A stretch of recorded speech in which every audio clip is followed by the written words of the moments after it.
شہادت حضرت امام مسلم رضی اللہ تعالیٰ عنہ کے بعد منادی کرا دی گئی، جو شخص امام مسلم کے بچوں کو گرفتار کر کے لائے گا اس کو شاہی خزانے سے مالا مال کر دیا جائے گا۔ کئی کافی لوگ انعام کی لالچ میں ان بچوں کی تلاش میں نکل پڑے۔ قاضی شرعی، جس کے پاس چمنستان رسالت کے دونوں پھول تھے، جب قاضی کو امام مسلم کی شہادت کی خبر ہوئی تو اس کی آنکھوں میں بے اختیار آنسو جاری ہو گئے۔ دونوں بچوں کو کلاوے میں لے لیا۔ دونوں شہزادوں نے قاضی کو روتے دیکھا تو پوچھا، بابا تم ہماری طرف دیکھ کر کیوں رو رہے ہو؟ کہیں ہم یتیم تو نہیں ہو گئے؟ کیا ہمارے سر سے سایہ پیدر اٹھ چکا ہے؟ کیا ہم لاوارث ہو گئے ہیں؟ ہمارے ابا جان تو خیریت سے ہیں؟ ہماری آنکھیں انہیں دیکھنے کو ترس رہی ہیں۔ بچوں کی اس معصومانہ گفتگو نے قاضی کے دل کو ہلا دیا۔ تابِ ضبط نہ رہی، خون کے آنسو بہا کر عرض کرنے لگا، جانے پیدر، تمہارے سر کا سایہ اٹھ چکا ہے، تم یتیم ہو چکے ہو، ظالموں نے تمہارے ابو جان کو شہید کر دیا ہے۔ یہ دونوں سنتے ہی ایک دوسرے کے بغل گیر ہو کر اپنی بے کسی اور اپنی بے بسی پر اس قدر روئے کہ ملائکہ میں بھی کھلبلی مچ گئی۔ حوران بہشتی کے دل لرز گئے۔ قاضی نے دونوں بچوں کو سینے سے لگایا اور کہا، یہ رونے کا وقت نہیں، اس لیے کہ ابن زیاد نے تمہاری تلاش میں اپنے آدمی چھوڑ رکھے ہیں۔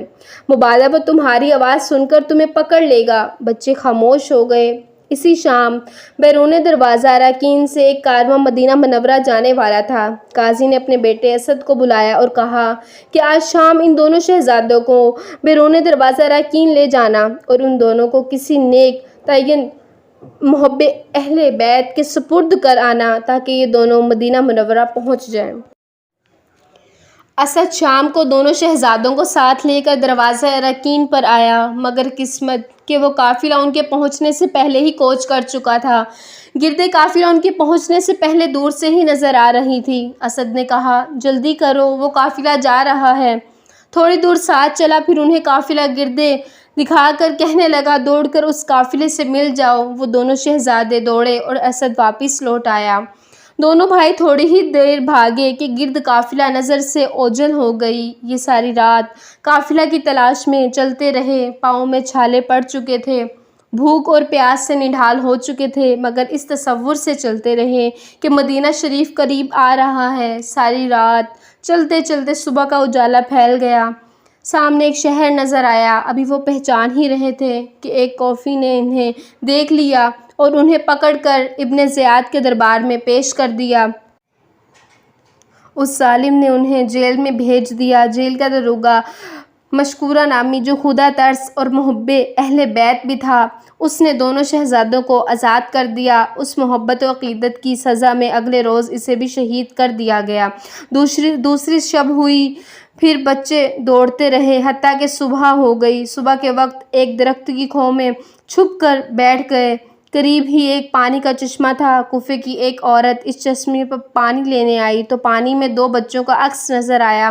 اس نے درخت کی کھو پر نظر ڈالی تو وہاں دو معصوم بچوں کو دیکھا تو پوچھا، اے بچوں، تم کون ہو؟ بچوں نے جواب دیا، کی دسیے یتیماں دے حالے، پے گئے ٹر پیراں وچ چھالے، ننگے پیر آسی ہاں دوویں بھائی، آسی دوویں مدینے دے ہاں رائی، آساں دوہاں مدینے شہر جانا، جتھے وسدا ساڈا پاک نانا، جیدا کلمہ پڑھے ساری خدائی، آسی دوویں مدینے دی ہاں راہی۔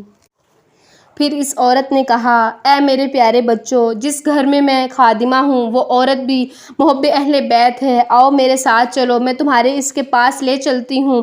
یہ عورت ان شہزادوں کو حارث کے گھر لے گئی۔ حارث کی بیوی نے جب ان بچوں کو دیکھا تو بہت پیار کیا، کھانا کھلایا، نہلایا دھلایا اور زلفیں سنواری۔ رات کو مکان کے ایک کمرے میں بستر بچھا کر لٹا دیا۔ مسلسل سفر کرنے کی وجہ سے بچے تھکے ہوئے تھے۔ جوں ہی لیٹے تو نیند آ گئی۔ ادھر رات کے وقت حارث گھر پہنچا تو ان بچوں کی تلاش میں سارا دن مارا مارا پھرتا رہا۔ اس نے اپنی بیوی سے کھانا مانگا، طلب کیا، کھانا کھایا اور سو گیا۔ رات گزر گئی کہ بڑا بھائی روتا ہوا اٹھا اور چھوٹے بھائی کو جگایا اور کہا، لے او ویر حوالے رب دے، آ مل لے ایک واری، دوہاں دی ہن جنت ولے لگی ہون تیاری۔ چھوٹے نے روتے ہوئے بڑے بھائی سے کہا کہ یہ آپ مجھے کیا کہہ رہے ہیں؟ کیا آپ بھی مجھے اکیلا چھوڑ کر جا رہے ہیں؟ مجھے مدینہ شریف کون پہنچائے گا؟ میں روؤں گا تو مجھے چپ کون کروائے گا؟ اے بھائی، کیا مجھ سے کوئی ناراضگی ہے؟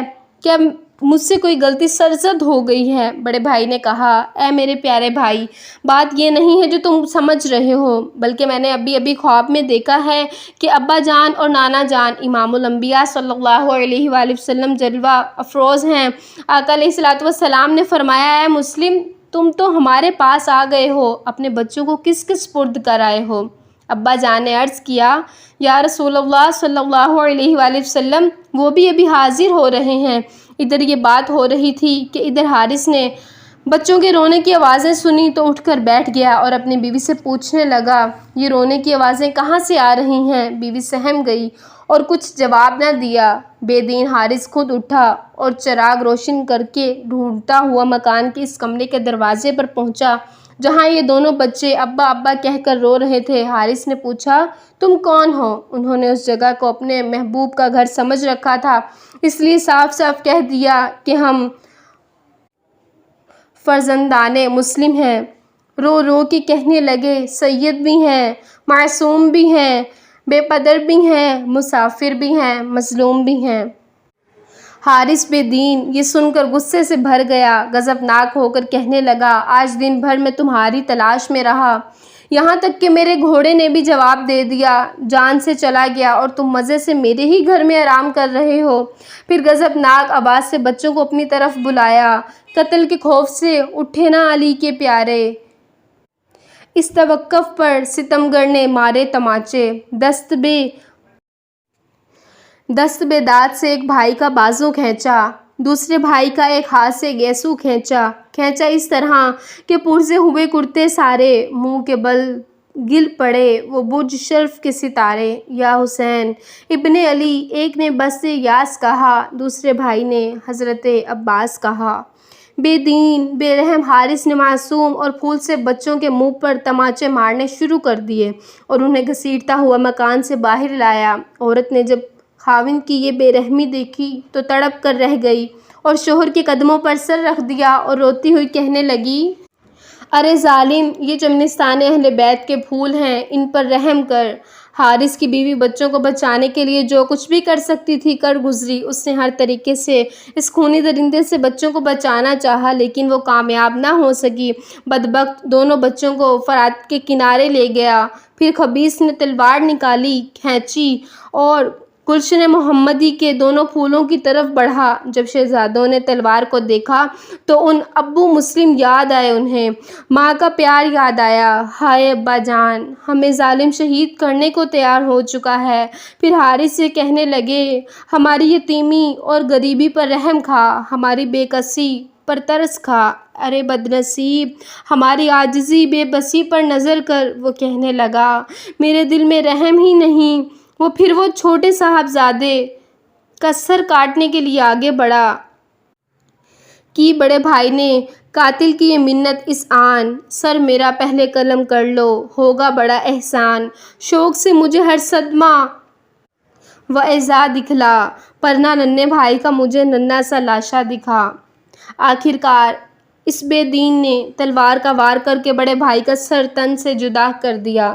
چھوٹے بھائی نے تڑپتے ہوئے اس لاشے کو دیکھا تو کلاوے میں لے لیا اور رو کر ابا مسلم کو پکارا، ہائے میں اکیلا رہ گیا، بھائی جان مجھے مدینے کون پہنچائے گا؟ کٹے ہوئے گلے سے بزبان حال یہ آواز آئی، لے او ویر حوالے رب دے، میلے 4 دن آدے، اس دن عید ہو سی جس دن پھر ملیں گے۔ اتنے میں ظالم نے دوسرا وار کیا اور چھوٹے صاحبزادے کا بھی سر تن سے جدا کر دیا۔ انا للہ و انا الیہ راجعون۔